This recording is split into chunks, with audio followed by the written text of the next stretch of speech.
I'm Paula Schaafhausen. I'm an immigrant to New Zealand. I'm Samoan born. I've got German and Scottish ancestry. I make installation art.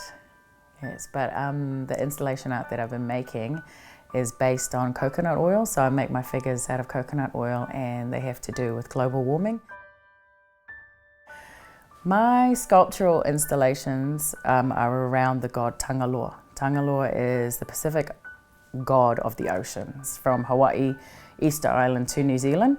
So it's that connective nature that we have within our ocean, the Moana. The ocean is everything in Pacific Island cultures. What I really want people to see when they see my work is a connection between the Pacific Islands and what's actually really happening to them.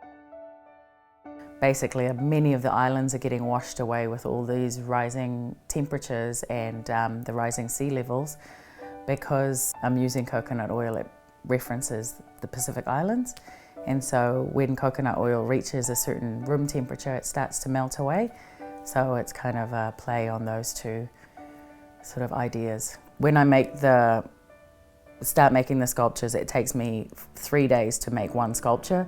So I kind of have to have it all planned and everything, and I've got to have it really nice and cool so that everything sets, because the coconut oil, once it starts melting, pretty much it's the end of the game. Like, I have to make one whole sculpture from the time I start to the time I end. I can't sort of have a half-half kind of thing, so it has to be a process that carries on.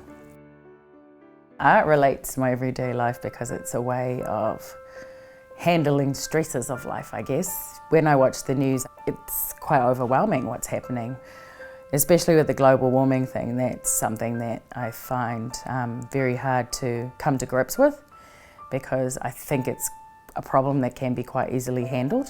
And I don't understand why no one's kind of stepping to the forefront and all these big countries aren't doing something about it. So making art is my way of, I guess, answering to the news, or not, I don't know, protesting. It's my protest within my own sort of art practice.